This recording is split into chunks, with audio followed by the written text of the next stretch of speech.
এবারের বিধানসভা ইলেকশনের আমরা দাদা অমিয়কান্তি দাসের ক্যাম্পেইনের একটা মিটিং করেছে।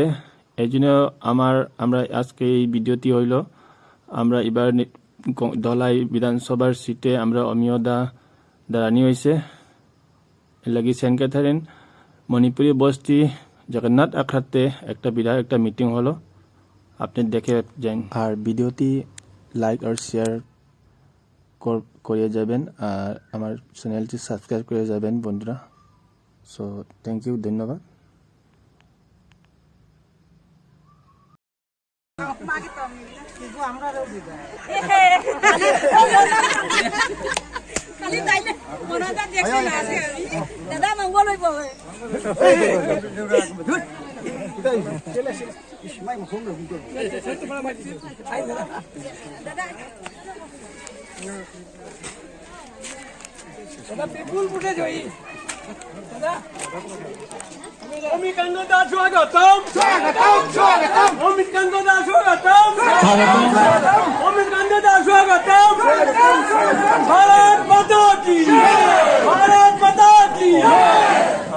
আমি আমাদের দলীয় প্রার্থী অভয় দাসকে মঞ্চে আসন গ্রহণ করার জন্য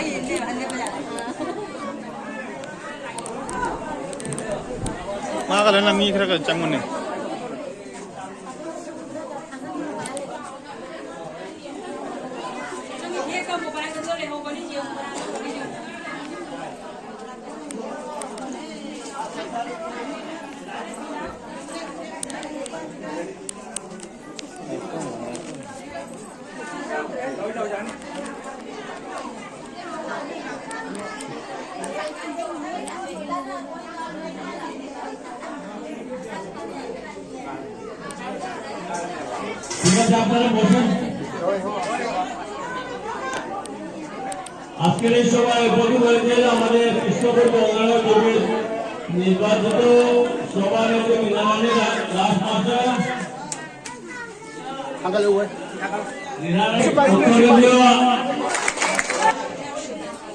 আমাদের প্রার্থী সমাজের উপস্থিত হয়েছেন। উনি তো আমরা আমার বক্তব্যটা আগে পরিচয় দিয়েছি আমাদের জিপি মানুষ, আর তাছাড়া আরেকটা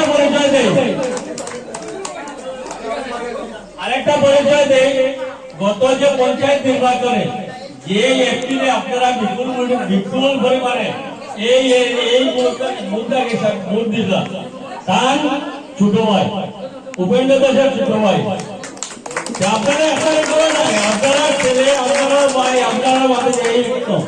এখন আমি বক্তব্য রাখার জন্য এবং আশীর্বাদ দেওয়ার জন্য আমাদের দলীয় প্রার্থীকে অনুরোধ করছি। নমস্কার। তো আমি বক্তব্য রাখতে আসিনি আপনাদের সম্মুখে, এখানে বক্তব্য রাখার বিষয় নয়, এখানে এসেছি আপনাদের আশীর্বাদ দিতে, আপনাদের সাথে দেখা করতে। কারণ এটা তো আমার বাড়ি, এটা তো আমার জিপি, নিজের গাঁও পঞ্চায়েত।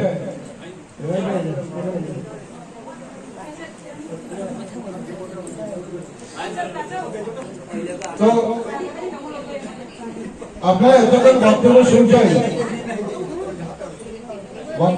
মালিকের বক্তব্য শুনছেন, আর বক্তব্য দেওয়ার জন্য আমি আসিনি। ওই কারণে বলছি যে নিজের বাড়িতে বক্তব্য দেওয়ার বিষয় কিছু থাকে না, কি বক্তব্য দেব?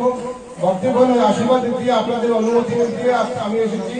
আগামী যে সংগ্রাম আছে, আগামী 9 এপ্রিল যে নির্বাচন আছে, ভোটের দিন আছে, সেই ভোটের দিনে আপনাকে ভোট দেবেন, সেটা তো স্বাভাবিক আছে, আপনারা দেবেন। দেওয়ার সাথে সাথে কি আছে, দেওয়ার সাথে সাথে আমার বাড়ির লোকজন যারা আছেন, আপনারা যারা আছেন, আমিও আপনাদের ঘরের সন্তান। এই জিপি আগে পর্যন্ত এই জিপি আমাদের এই এলাকা আমাদের সঙ্গে ছিল, এখনো আছে। যে আমাদের জিপিতে আছে রঞ্জন, আমাদের এখানকার বুথ প্রেসিডেন্ট, এখানে মেঞ্জরদা আছে, পাশুতম দিদি আছে, আর অনেকে আছে, মিনা আছে।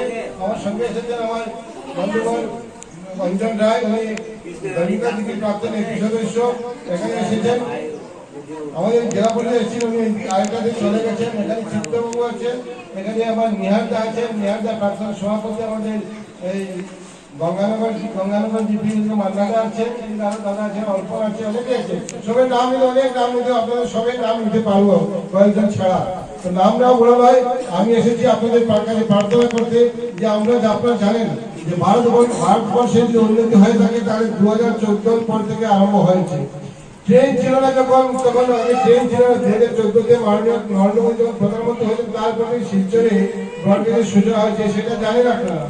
আপনাদের মহিলা সবলীকরণের জন্য যে সমস্ত কাজ, সেটা অনুমোদনের কথা হোক, সেটা এই সরকারি যে এসএসজিতে 10,000 টাকার কথা হোক, সেগুলো পরিষেবা আরম্ভ হয়েছে এই বিজেপি সরকার আসার পর থেকে আরম্ভ হয়েছে। তো আমি এসেছি আপনাদের সম্মুখে এসেছি একটা কথা জিজ্ঞেস করবো, শুধু বেশি কথা বলবো না, আমি প্রার্থনা করে চলে যাবো। একটা কথা জিজ্ঞেস করবো, রেশন কার্ড কার কার আছে? রেশন কার্ড অ্যাকাউন্ট কার কার আছে? অ্যাকাউন্ট ব্যাংকে অ্যাকাউন্ট সবের আছে।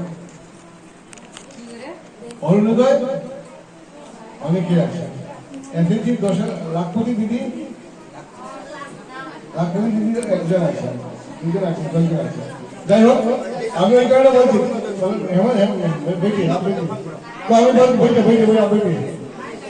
ওই কারণে জিজ্ঞেস করছি যে আগে 10 বছর আগে কারোর ব্যাংক অ্যাকাউন্ট ছিল না, মেয়েদের কারণে ছেলেদেরই ব্যাংক অ্যাকাউন্ট ছিল না, মেয়েদের থাকার দূরের কথা।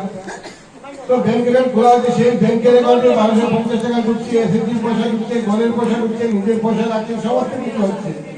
এটা সম্ভব হচ্ছে বিজেপি সরকার থাকার পরে। রেশন কার্ডে কি কি পাওয়া যায় দিদিরা? রেশন কার্ডে কি কি পেয়ে থাকে? চাউল, ডাল, লবণ, চিনি। চাউলের কত টাকা দেন? চাউল ফ্রি। আর ডাল, লবণ, চিনিতে 100 টাকা। ওইটা বাজার থেকে কম না বেশি? কম। তো মামা মানে আমাদের মুখ্যমন্ত্রী হিমন্ত বিশ্ব কি বলেছে আগামীতে কি করবে? চাউল, ডাল, তেল সঙ্গে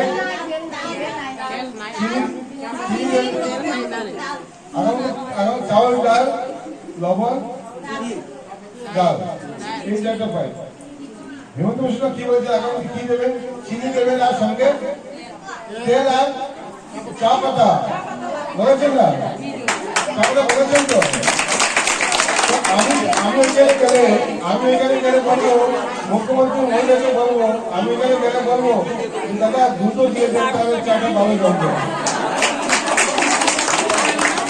আরেকটা সবাইকে বলেছিলাম, বললেন যে দুধ কাজে গাই দিতে ভালো হয়, আমরা গাই হ্যাঁ, আমি বলছি তাও হতে পারে। 10,000 টাকা পেয়েছেন, 25 টাকা আগামীতে পাবেন, গাই কিনা যায়, ইচ্ছা করে কিনে উৎপাদন করা যায়। কথাগুলো বলছি এই কারণে আমাদের কাউকে জিজ্ঞেস করে আমরা বলবো হয়তো যে আমরা কিছু পাই না, কিন্তু দেখুন কিছু পেয়েছেন, যেগুলো কংগ্রেস আমলে কোনোদিন পাওয়া যায় না। বিজেপি কয় যে জাতি ধর্ম বর্ণ নির্বিশেষে সবাই পেয়েছে। আগামী দিনে যাতে বেশি পাওয়া যায় এইটা আমি চিন্তা করবো। এর মধ্যেও যারা অনুমোদন পাননি আমি চেষ্টা করবো বলছি আগামী তো ঘরের লোক, আপনাদের সুখে দুঃখে সাথে থাকা আমার কর্তব্য।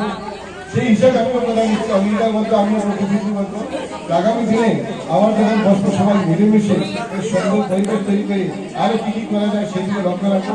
আপনারা যে জায়গায় আছেন সেগুলো দেখবেন, আপনাদের আত্মীয় স্বজন যে জায়গায় আছেন তাদেরকে ফোন করে বলতে হবে যে আমাদের জিপি লোক, আমাদের ঘরের লোক, আমাদের দাবিতে তোমরাও সাহায্য করতে হবে, তোমরাও মূল দিতে হবে, সেগুলো বলতে হবে কিনা। আপনাদের যদি বাইরে যেতে হয় সেটাও করতে হবে, বাইরে যেতে হবে।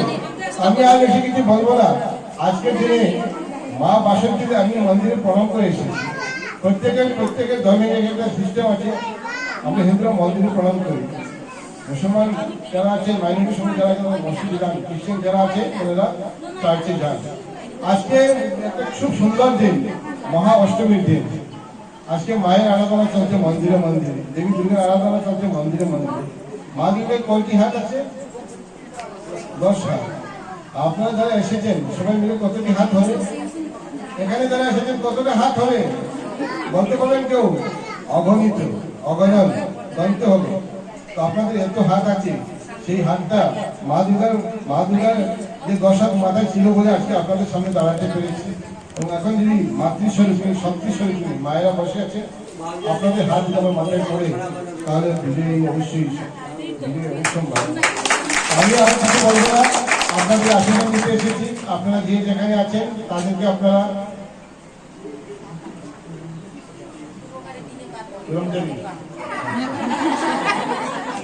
কথাটা ঠিক গ্রামদারি কলকাতা বের করে নেই যে আমরা তো মণিপুরি গ্রামের পাশের মানুষ মণিপুরি মানুষরা বাংলা জানে কিন্তু আমরা দুর্ভাগ্য আমরা শিখতে পারিনি সেটা আমাদের উজ্জ্বল ব্যাপার যে আমরা শিখতে পারলাম না তো সবাইকে প্রণাম জানি সবাইকে নমস্কার ভালো থাকুন মা দুর্গা অবতারিণী মা জগৎ মাতা সবাই মঙ্গল করুন আমি আপনাদের উদ্দেশ্যে আমার প্রণাম নিবেদন করছি আপনারা আশীর্বাদ করবেন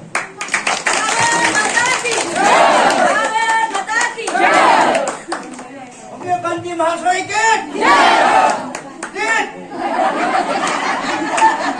भारत माता की भाजपा जिंदाबाद बीजेपी जिंदाबाद नरेंद्र मोदी जिंदाबाद डॉक्टर हेमंत बिश्व शर्मा जिंदाबाद नितिन नवीन जिंदाबाद दिलीप शेरकर जिंदाबाद परिमल सिंह जिंदाबाद कौशिक नायक जिंदाबाद